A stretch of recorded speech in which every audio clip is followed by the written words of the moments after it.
আসসালামু আলাইকুম প্রিয় শিক্ষার্থী বন্ধুরা, আজকে আমরা চতুর্থ শ্রেণীর গণিত বিষয় থেকে কিছু অঙ্ক নিয়ে তোমাদের সাথে আলোচনা করব।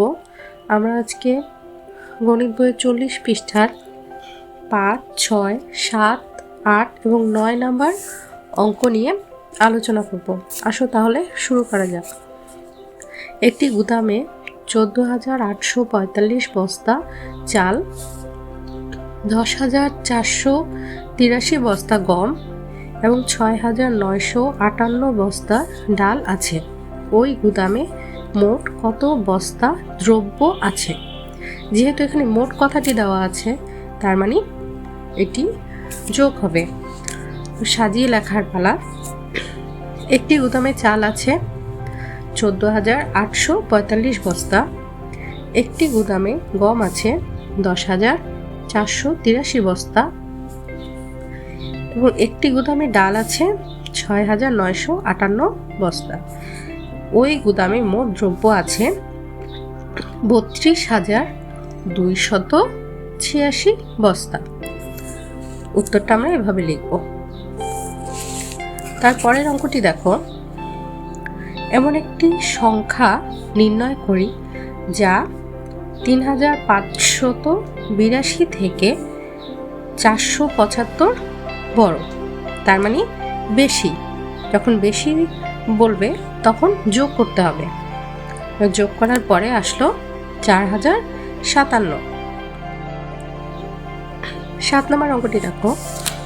3, 8, 5, 0, 6, 4 অঙ্কগুলো মাত্র একবার ব্যবহার করে গঠিত বৃহত্তম ও ক্ষুদ্রতম সংখ্যার পার্থক্য নির্ণয় করি। সমাধান। বৃহত্তম সংখ্যা, প্রথমে আমরা বড় সংখ্যাটি নিলাম 8, তারপর 6, 5, 4, 3 এবং 0। এবং ক্ষুদ্রতম সংখ্যার ক্ষেত্রে শূন্যটি কখনোই সামনে আসবে না। প্রথমে আমাদের 3 দিতে হবে, 3, তারপরে 0, 4, 5, 6 এবং 8। বিয়োগ করার পর আসলো 56,862। পরের অঙ্কটি দেখো। 83,291 এর সঙ্গে কোন সংখ্যা যোগ করলে যোগফল 1,28,792 হবে?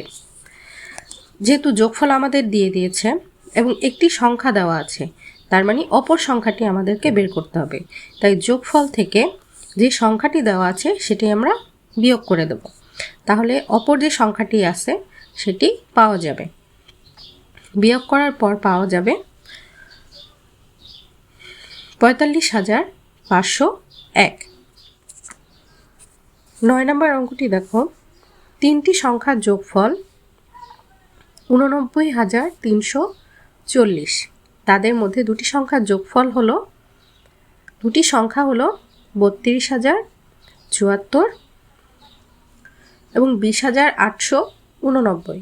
তাহলে তৃতীয় সংখ্যাটি কত? প্রথমেই আমাদের যে দুটি সংখ্যা আমাদের দেওয়া আছে সেই দুটি সংখ্যার যোগফল নির্ণয় করতে হবে।